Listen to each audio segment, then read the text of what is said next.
Chunt.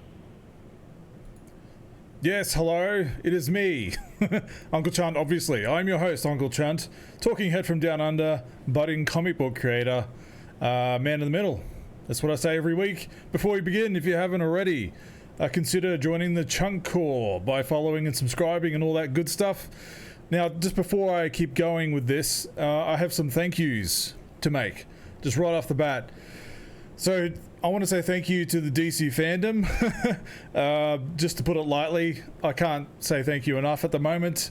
I did a Justice League, Zack Snyder's Justice League movie review on Sunday, Monday, and that's now since reached over 48,000 views or something, and garnered me over 500 extra subscribers. So, you know, that's amazing. I've never had anything like that happen to me, let alone this channel. And it's got me over 1,000 subscribers, and YouTube has since confirmed that and given me the application to monetize. So, I mean, just one video and it's just like bam.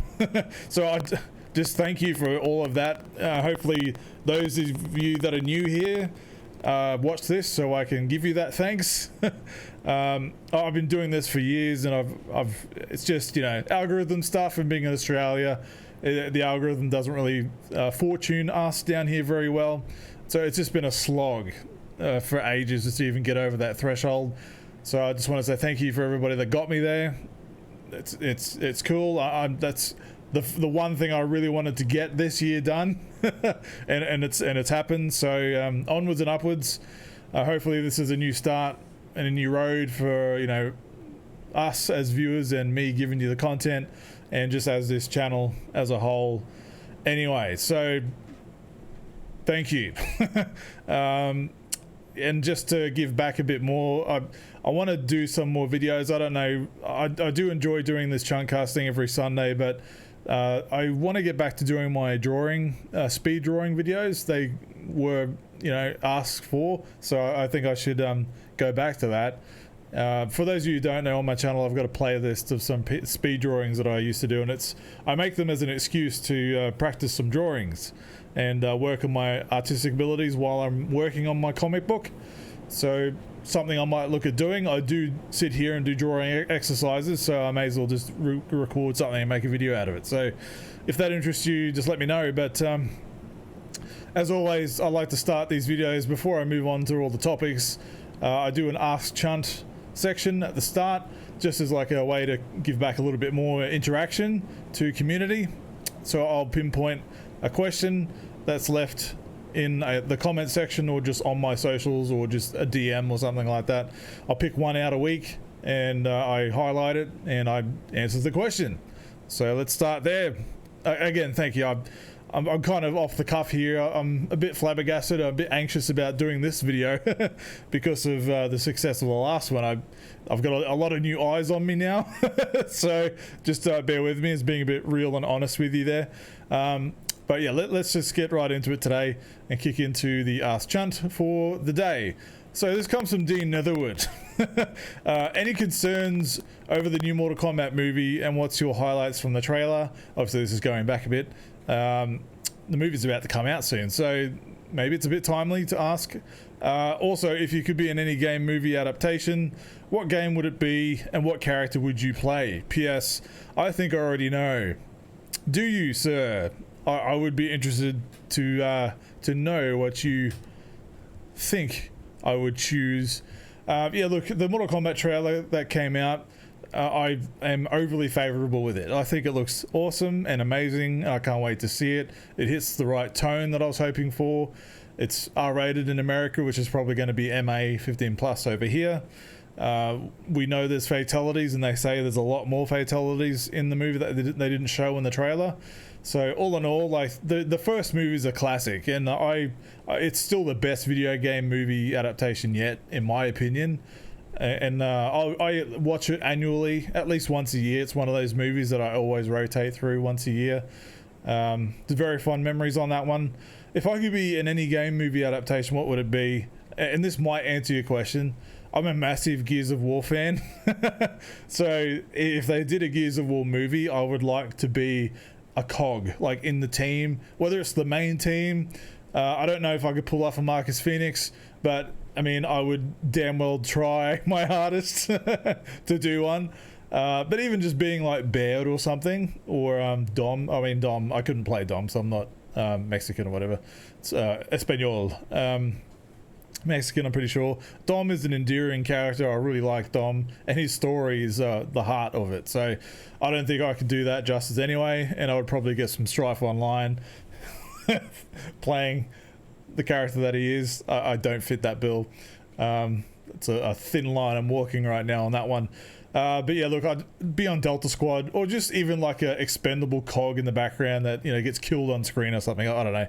I just want to be in that world, in that universe. I love it. Otherwise, there's not really like any massive game movie adaptation that I'd like to take part in.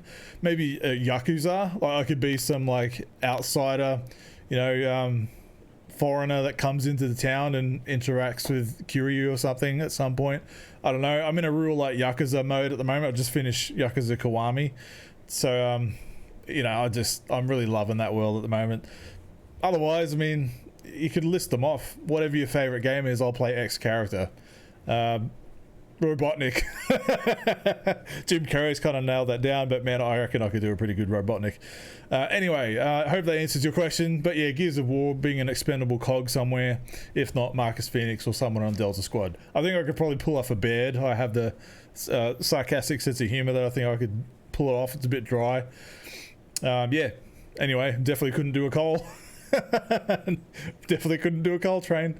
Yeah, so cool. That's the Ask Chunt for today. Hopefully that answers your question, and I look forward to the next question submissions as we go throughout the next week. So first main topic for today is very timely, and I watched it last night, to be honest, and that's the Falcon Winter Soldier. So that debuted the pilot episode on Disney Plus last night, and I'm actually quite enjoying it. I'm enjoying what I'm seeing. I think it worked a lot better than the first episode of WandaVision, which I didn't really enjoy WandaVision at all for the most part. Like, it's a whatever series for me. It didn't strike a chord with me. The last episode had some cool moments in it. I understand there was lots of intrigue within the show, and fan theories, I think, ruined the show for a lot of people, which that's another topic to go into another time, I think, where the fan speculation and fan theories can overhype a show and raise the expectations so high to the point where anything is a disappointment. But like I said, if you go back and watch my WandaVision review, I think I said something like the fan theories made the show out to have a better ending or a better through line than the actual show had. So I hope this doesn't happen here with Falcon Winter Soldier. I try and avoid such things. I don't like to go in speculation mode. I like to just accept what's given to me and interpret it as to what I've seen.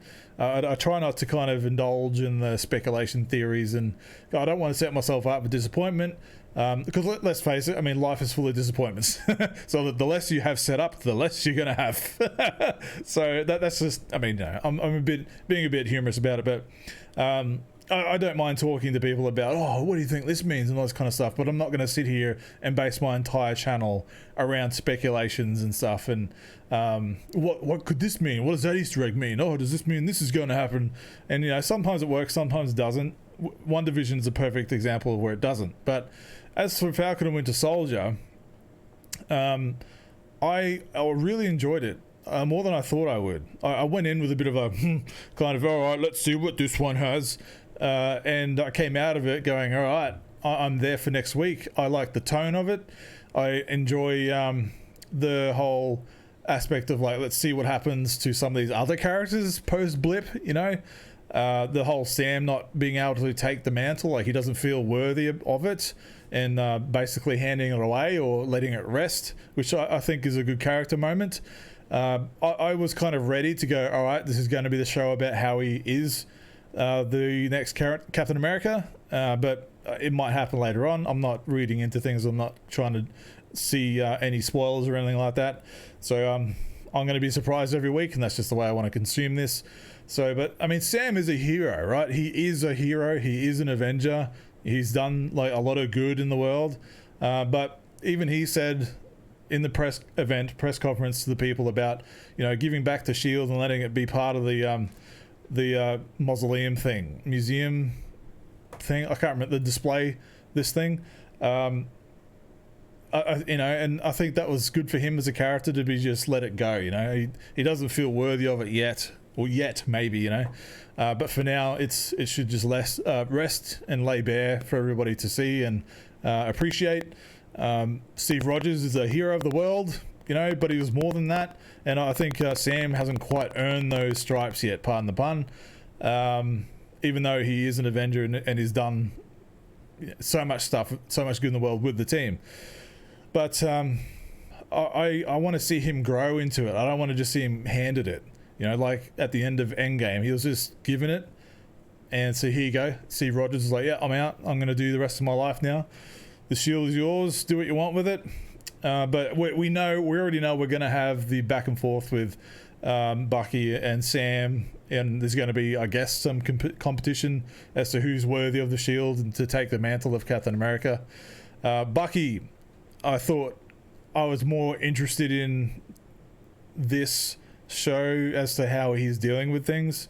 He made a line in the show of like he's been fighting non-stop for 90 years or whatever, and he doesn't know what to do with himself, you know. They start off in the one-on-one therapy session that he's been having and trying to come to terms with his new place in the world and what to do with himself. So that's really interesting to me because we don't really see that too much in these movies. Like, what do the Avengers do in their downtime? You know, what's their life like when they're not punching bad dudes and flying around the world doing stuff? You know, Bucky's checking off his list, like he's getting rid of, or he's making amends for his sins, or you know, checking off the list that he's got, or getting rid of the red in his ledger, as Natasha would say. I'm looking forward to that, to see like what other little story beats is that going to pick up, like the one in this episode with the old dude, and we discover that the old guy that he's befriending and having dinner with is the father of someone that he took out years ago, the father of the son that he took out years ago. You know, I find that really compelling. Like, how do you come to terms with your life? You know, how do you atone for such things? And at what point do you just have to accept, like, it wasn't you really, like your brain was you know, a microwave of different fingers in it and making you do things, pulling strings. So I want to look at that in this series more and see what happens. But Sam is he's the good man. Like, he's a good guy, and he's trying to look after his sister and his family, and you know, holding on to legacy. This is what this episode is showing. It's all about protecting a legacy. Whereas he's trying to protect Captain America's legacy by just not taking it up. Whereas at home base, he's trying to protect his family's legacy with the boat that he's trying to look after, and his sister, and you know, the house and that kind of stuff. She's thinking of selling it and getting rid of it, and he's like, no, I want to hold on to this. This is our legacy. You know, it's all we've got. And then that's when it starts going into how do they make money? Like these Avengers. Like I always thought that they were just on Tony Stark's payroll, you know, or Stark Enterprises payroll or something, or Avengers had like a Stark fund which they all were contracted by or something. But I mean, you have the scene with Sam and his sister going in to try and get a business loan to do something with their boat and cooking and stuff, whatever. I didn't quite connect the dots there, but they, you know, inevitably got declined because they had 5 years missing of earnings because they got blipped away. So, you know, and how does that work? You know, you're missing 5 years of earnings, 5 years of records. You know, your financial records are, you know, up the creek, so to speak. So all that kind of stuff, and he thought, like, why is Sam going to get a loan? Like, shouldn't he be loaded, like if he was on the Avengers payroll? So that was interesting to me. You know, it's not this fantastical magic or whatever, like nonsense retro TV episodes. Like, I didn't really get into that at all, but this seems very interesting to me, like the background stuff that you don't see in the big budget movies. But in saying that, I might have a bit of bias here because the Captain America storyline, like Steve Rogers' journey in the Captain America films and the Avengers movies, are my favorite through line. Like Winter Soldier, I think, still one of the best Marvel films ever. Love that movie so much. So to see more of that world, like with Sam and Bucky, like they were a part of that journey, like to see more of this behind the scenes stuff, I'm very intrigued by. And just these little character moments we have the opportunity to explore, you know, and answer some of these questions that people have been asking, like how much do these people earn, like what's their life like, you know, is it like living in the military where as long as you're in the military you're earning something, or because, you know, your boarding's looked after, you know, when you're in the Avengers Tower or the Avengers Mansion, whatever it is, or the compound, like as long as you're living there all your expenses are covered, so you're not really you're not paid much or whatever. I don't understand how it all works, but that was just interesting to me to see they kind of touched on it. So I don't know if they'll delve into more of it, because I'm sure there's more exciting things to talk about in this show than, you know, what magazines does Bucky like to read when he's got time off, or, you know, what's in Bucky's fridge? You know, like, I don't need to know all that kind of stuff. You know, like, what's Sam's internet history like? You know, don't need to know any of that kind of stuff. So, yeah. But I think we need to get to the elephant in the room, so to speak. The US agent. So that was a really interesting moment at the end of the show. At the end of the episode, where we've spent this whole episode with Sam not wanting to commit to take the mantle, to just let it sleep. He doesn't feel worthy of it. He thinks it should just be as is, like no one can replace Steve. He's a special kind of hero that comes around once in a blue moon, and he doesn't feel personally that he's earned that. But he was told early in that episode he was doing the right thing by some, you know, corporate or government person, you know, supporting that choice, right? And it got put in the museum, and that was it. We all thought, you know, that was going to be the be-all, end-all. And then you start seeing sprinkles of that starting to come apart. And at the end, we get a reveal of this dude, which I audibly laughed when I saw it. This guy, like, I mean, the meme's already going around, right? That he looks like the old man from Up at first glance, you know, the big glasses and the big nose and the ears. Poor fella. Like, yeah, I don't want to hate on the guy too much, and he's already getting some hate online that I'm seeing, and even he's come out saying, I hope you don't hate the character too much, you know, just let it see how it goes, right? But this guy walks out as a the depiction that I got was the government guy has just basically lied to Sam, and they've taken the shield and they've been developing this guy in the background, and they even said, like, America and the world needs a new hero to get behind, you know, to represent, you know, what it means to be a hero, etc., blah blah blah. And like Sam's watching this on TV, and you just see the mixed thoughts that are going through his head, just on his face, like, what does this mean? What are they doing? Or are they going to announce me? Or, you know, all these kind of thoughts, like, who are they doing this for? I can just imagine those thoughts running through his head. And then they announce this dude as the new Captain America. I mean, you don't follow up with Chris Evans, Steve Rogers with this. Like, I mean, I've seen him without the helmet on, and he's not a bad looking fella, but I think the helmet doesn't do his features justice. You know, I'm trying not to be too mean about it, because I mean, I'm not amazing either, but it accentuates things the wrong way. Like, he just looks goofy. I guess that's what I'm trying to say. I mean, I think the helmet looks too big, his ears are sticking out, and all that kind of stuff. I don't know if this is intentional to make you already feel offside with this character, because this guy in the comics becomes the US agent type character, and you can see even the costume design I know of is the horizontal stripes all about the chest, like the US agent character has. So, you know, the C's already there, and the A is a mixture of the star. I mean, that's pretty cool. But this looks like he's going to be used as a government-owned Captain America, able to be controlled, a propaganda tool.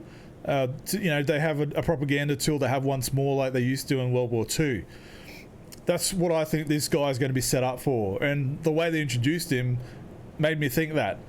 Where it was a government person introducing this new product, you know, to the world that they want to put on display. I don't know if he's a super soldier. I don't know if we don't know that yet. We don't know if he's just a dude wearing a suit, you know. who knows yet? I mean, it's only one episode in, but all these questions, like I said at the top, I don't like to speculate too much, but this reveal lends to ask some questions, and that's what I'm doing. So after I laughed about this reveal, I mean, some of the other promotional art where you see this guy looks a bit more, all right, cool, like I guess you could pull that off, but just this, and he winks at the camera, and I was like, oh god, I already don't like him. You know, I'm not favoring this guy already, but we've yet to see how this unfolds. Who knows, he could actually be a complete asshole of a character and is just putting on the facade of a good Captain America type. That would be pretty compelling, I think, but we'll see. I don't think this is a permanent thing. I don't see this guy, at least in first impressions, of being a strong candidate for Captain America for the MCU. No one can hold a candle to Chris Evans, Steve Rogers. I mean, that was a joy to experience for 10 years or however long that was. Anyway, so I mean, those are my initial thoughts on some of the hot topics of that episode. I know there's a lot more to talk about within what actually happened on the episode, but I don't want to spoil too much. This wasn't a spoiler. This was on some of the promotional stuff that came out ahead of time. Pretty sure I even saw it on one of the trailers. So, but there's a lot more involved in the storyline as to what's actually happening, and a lot of the other players that are involved that I think you should see for yourself. There's one guy in there that we've seen from another movie, which I don't want to spoil, so there's something that you can go see for yourself. But once you have seen it, or if you have seen it, let me know below what your thoughts are. Like, you know, did you have the same feeling I did with this US agent dude? Oh my goodness. Are you excited for this? I know I am. I'm going in with, you know, hopeful thoughts towards this show, more than I did with WandaVision. So let's see what happens in the future. Nice. So from one side of the pond to the other, Justice League. Yes, I'm going to talk about Zack Snyder's Justice League for a brief moment, and its reception. It's come out, and it's doing gangbusters around the world. Let's before I go into further detail, let's have a look at a few details here as far as rough few reviews from credible sites. So we've got the rogerebert.com. It's maddening, it's monumental, it's art. It's kind of similar to what I said at the end of my review. Variety says truly a new film and a knockout, and this has to be one of the most visually spellbinding comic book movies ever made. Agreed. And CNN.com, which, you know, they don't really favor many of these very often. I think they sway more Marvel side, but nobody frames superhero action more lovingly than Snyder. Visually dazzling and far more visceral. Agreed. He definitely has his thumbprint and signature all over his films, and I love it. Love it. So it's come out. What happens from here? Justice League, Zack Snyder's Justice League, it hit streaming services March 18th or 17th all over the world, depending on, you know, what part you're from. Some streaming services in India and Russia and other parts of Asia crashed, so there's too many people trying to watch it at once. HBO Max in America, their service, or at least trying to play this movie, that crashed a bit just due to overwhelming numbers. That's a good sign, right? When you've got places all over the world falling over themselves trying to get the movie played. It's since turned even the most consistent haters into appreciation posts for this film and doing some flip-flopping.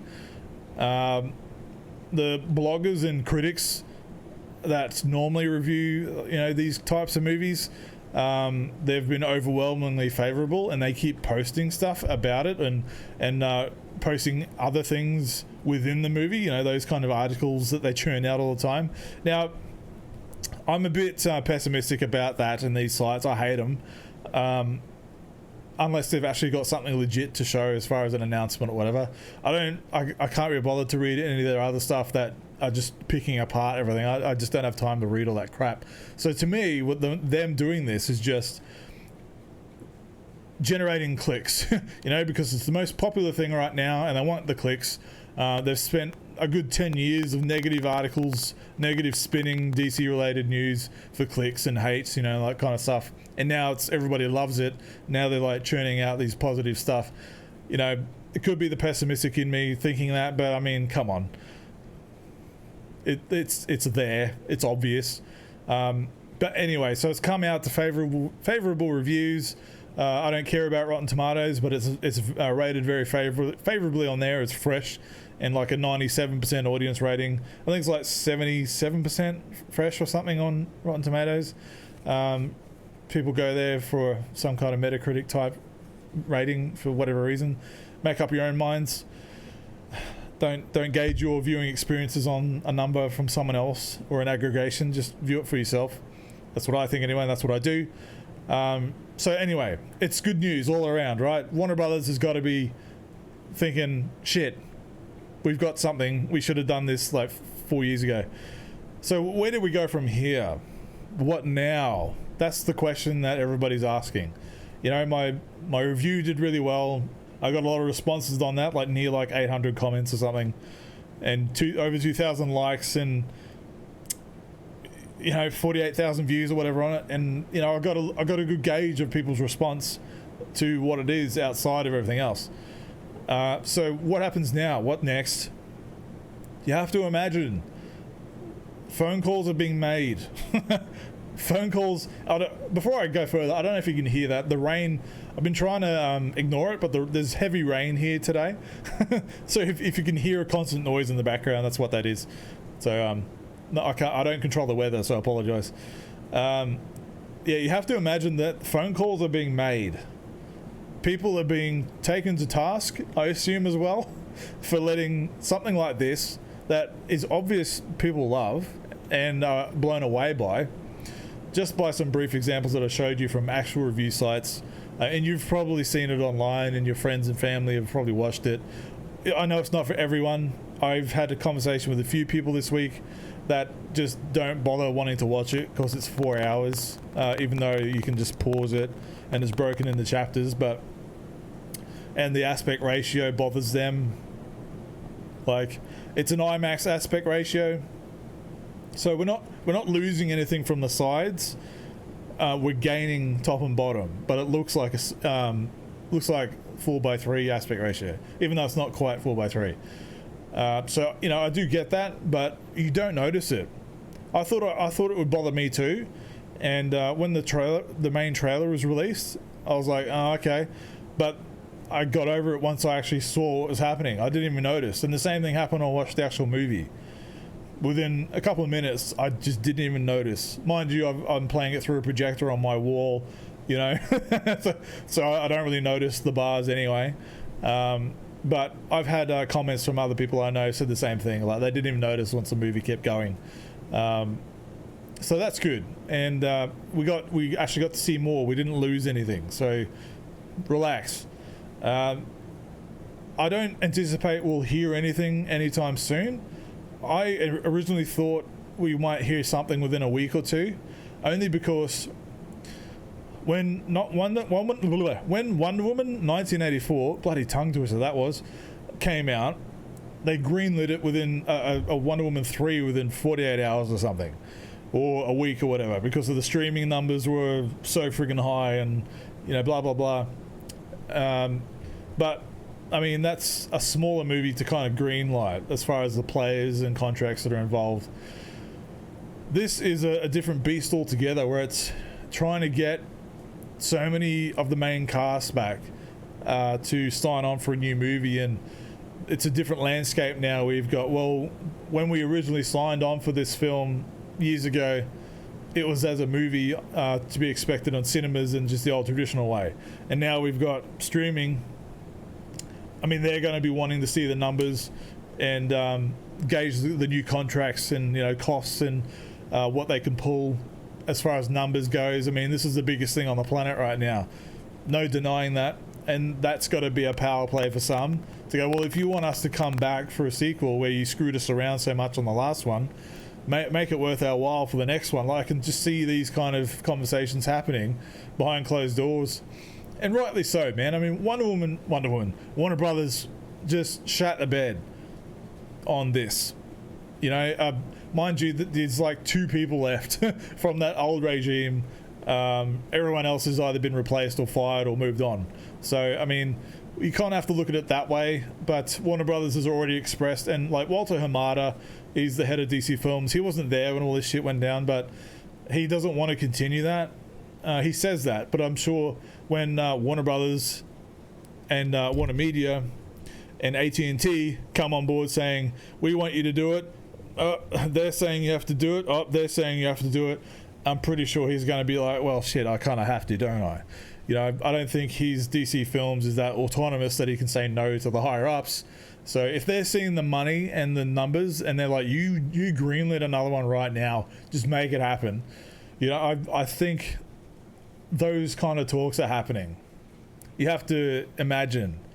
I mean, the only person that really knows is Zack Snyder, right? And Deborah Snyder, because she does a lot of the production stuff. You know, Zack just kind of, you know, I'm downplaying it a lot, simplifying it, but like they're a duo team where, you know, Zack makes the thing and she makes it happen. So man, within a month, you have to assume that all the numbers are in, the hype's kind of leveled off a little bit. I mean, there was a 60-hour period where Zack Snyder's Justice League was trending on Twitter and online sources, and that's a long time where like Warner Brothers hasn't had another movie that's done that before. Disney doesn't have that kind of traffic for like One Division, which was the biggest thing for a while there. Star Wars didn't generate any such hype like that, positive hype anyway. So those are the numbers that are throwing around where this is the biggest thing in a long time. How they're going to capitalize on this. So at the end, spoilers, I mean, you've had, it's there for you to watch. Spoilers if you haven't seen it. The ending I want to talk about just briefly is the interaction between Lex Luthor and Deathstroke, where it's a completely different scene where Lex admits or gives the information that Deathstroke needs, which is Bruce Wayne's name, who is Batman. And he's like, all right, I didn't know that. Let's talk about working together. Anyway, so that was meant to set up the Ben Affleck solo Batman movie, and it was meant to verse Deathstroke, and that was a movie that was meant to happen before it went to Matt Reeves and his new movie that's coming out. So that's interesting that that's kept in, because everybody wants that movie now. Everyone wants that movie now, the Ben Affleck Deathstroke movie. That's the only one I want to see. I couldn't give a stuff really about Matt Reeves' Batman. You know, no offense to everybody involved in the production, and I will see it. Like, I'll be there in the cinema if it comes out in cinemas. Wherever it's showing, I'm going to be there day one to watch it. But if I had my preference, it would be the Ben Affleck one. So what does that mean? Like, is that still on the table? I mean, Joe Manganiello, I can never say his name correctly. He's been doing the rounds on interviews and saying that he's got a treatment there for a movie, like a solo movie was meant to happen for Deathstroke, if not a series, after Ben Affleck's Batman. My screensaver. I've got to turn that off. That happened last time as well. Ben Affleck's movie, the script is still there. It's still around. I mean, the legwork has been done as far as that one goes. Like, they're both invested, or they were invested at one point enough that the script is ready. You know, the costumes are there, the designs are there, the world is built. You just have to go do it. I think we might hear something about that one pretty soon. I think that's more likely than anything else immediely. I don't think we'll hear anything about Cyborg anytime soon, even though he was arguably the strongest thing in the movie. I would love to see a Cyborg movie, don't get me wrong. That would be fantastic. He's a vast improvement from the 2017 one. The Flash movie is the only one that's like legitimately starting or is happening next after Aquaman 2, which is, what is it, March? It's April next month, so Aquaman 2 starts next month. Shazam 2 has already started production, which is technically in the world if you've seen the movie. So, I mean, the DCU is still kind of there. Suicide Squad is coming out soon, which is still technically in the universe, because I mean Harley Quinn's in it, the same one, and Captain Boomerang's in it. It's the same actor, same character. So it's still there, like bubbling, like there's stuff happening, right? I just have to imagine that now this has happened and there's newfound interest in the property. Marvel's like peak dominance is gone. Like it has, let's call it what it is. The peak Marvel time is now past. All the main players that people cared about are gone, or their storylines are finished, and now they're trying to build up new characters and new sides of the world, which I can't see being as big as it once was. I just don't think it's going to happen that way.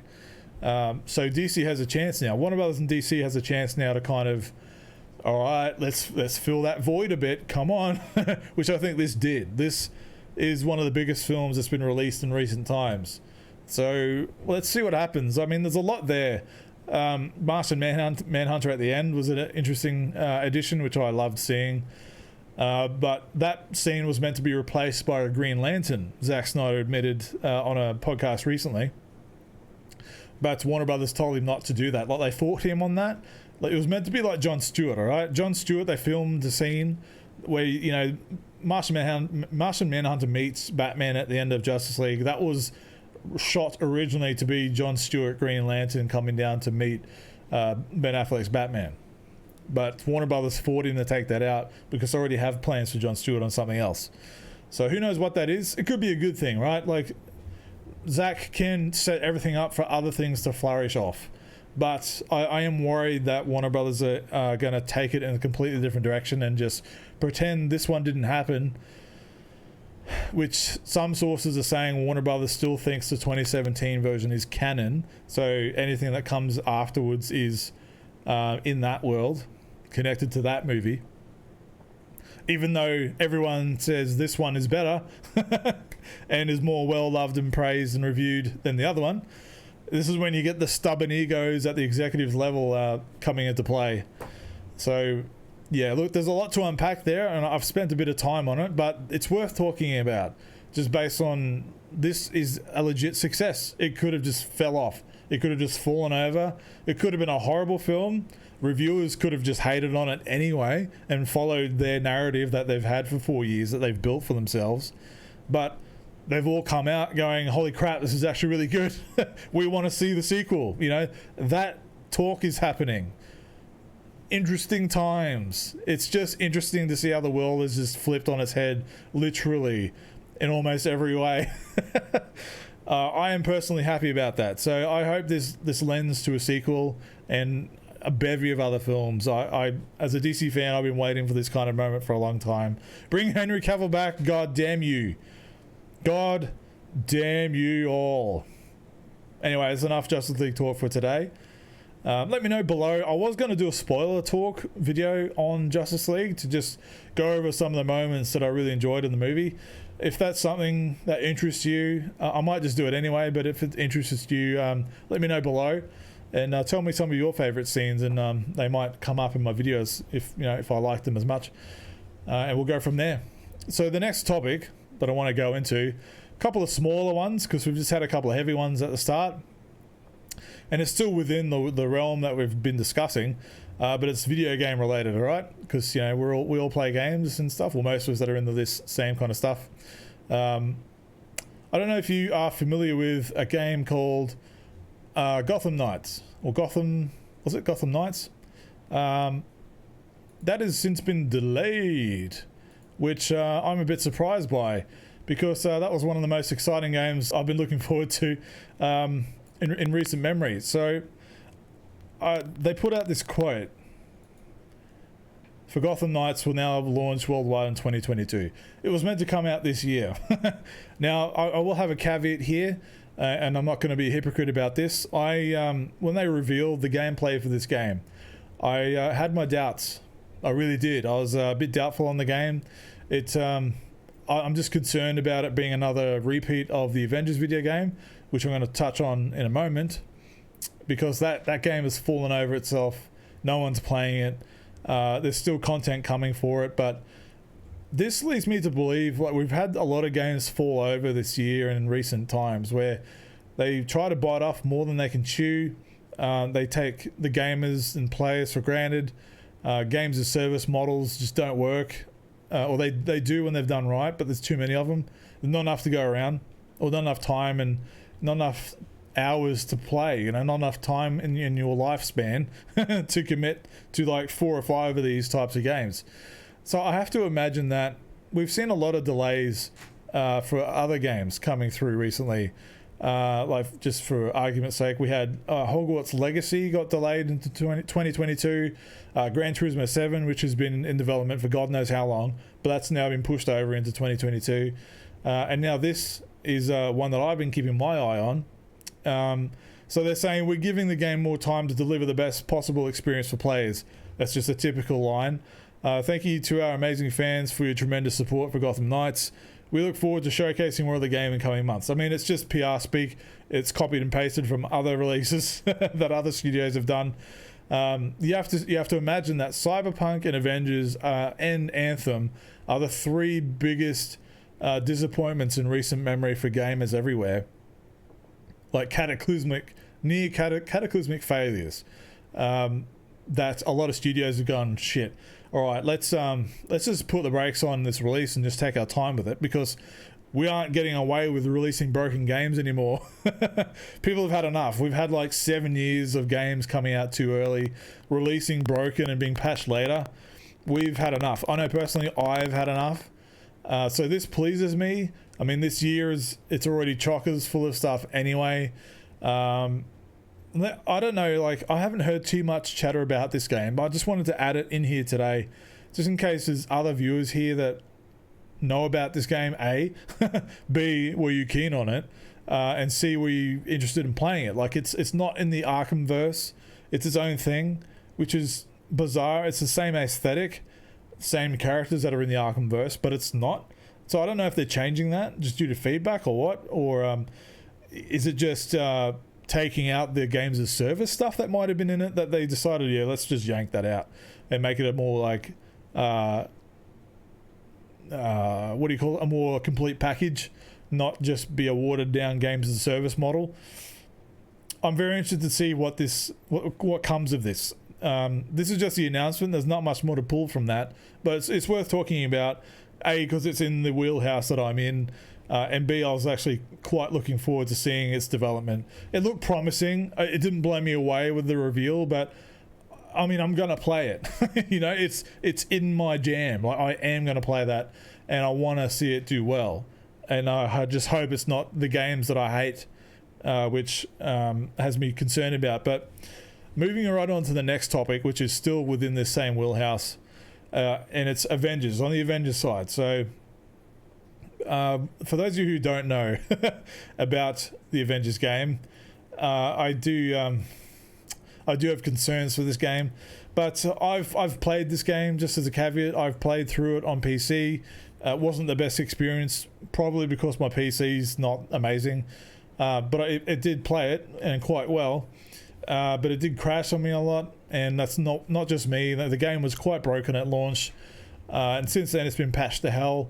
And today or yesterday they had a patch come out for the new consoles, PS5 and Xbox Series consoles, where it enhanced those ones. And I've got the update. I've yet to play the update, but just to go into here, there's something missing. So this is the roadmap for the 2021 content. So March, which is this month, has already happened. We've got the Operation Hawkeye, Future Imperfect, and the next gen consoles upgrade, right? So this is the new story content, new hero villain story, free upgrades, blah blah blah. Spring, that's what's coming next. You've got the Tachyon anomaly, which is looking like it's more Iron Man centric. Play as any combination of your favorite heroes. Tachyon mission scale for power levels 1 to 100. It doesn't sound exciting to me whatsoever. Red Room takeover, obviously a Natasha Romanoff centric thing about the Red Room. New outfits, blah blah blah. Summer and Beyond. Okay, so we got Cosmic Cube, new Scientist Supreme villain sector. Don't know what that means.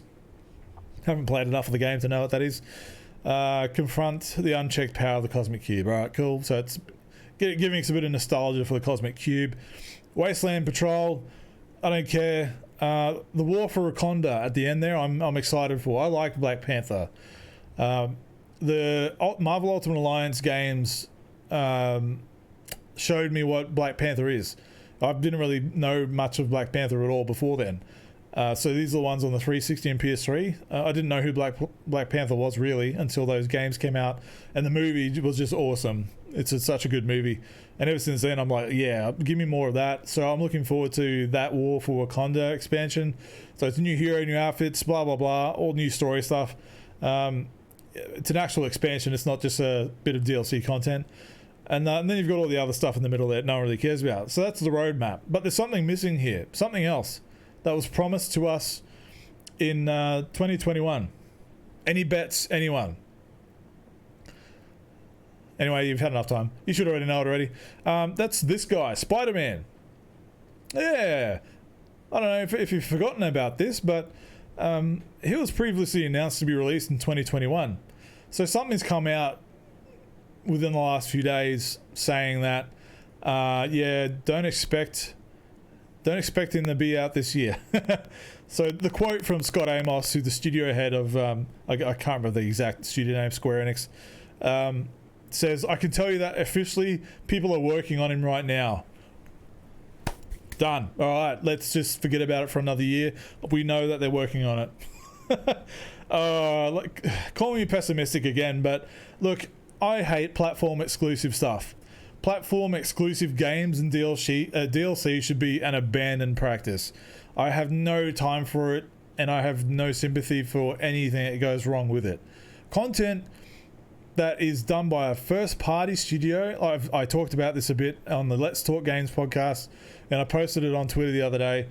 If a first party studio comes out for a first party system like Xbox or PlayStation or Nintendo, I don't care what you do, that's fine, because you're fronting up the money for that game and that product. That's your thing, exclusive to your platform. This game is a third party game, so it's on everything, anything that can play it anyway. So it's Xbox, PlayStation, PC. It's not on Switch. Yet there's a one part of this game that no one else is going to get if you don't have a PlayStation, and that's Spider-Man. You know, Spider-Man, one of the biggest heroes on the planet.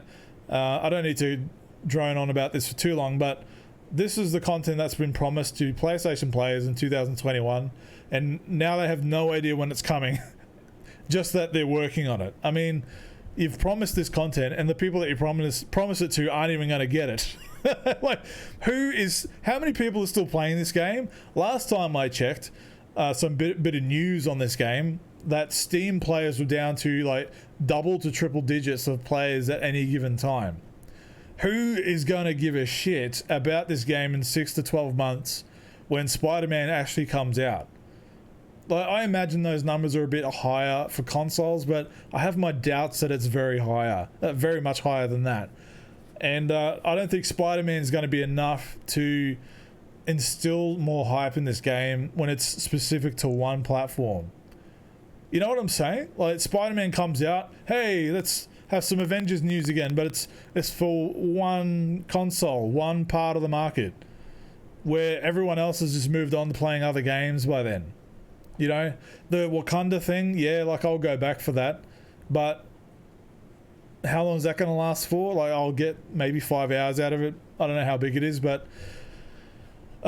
this game, it's been poorly managed. I think, like, this is a studio, they've never made a game like this before, and the first game of this type that they make is Avengers, which I've said it previously, it should have been a license to print money, but here you are, and you've shat the bed entirely with it.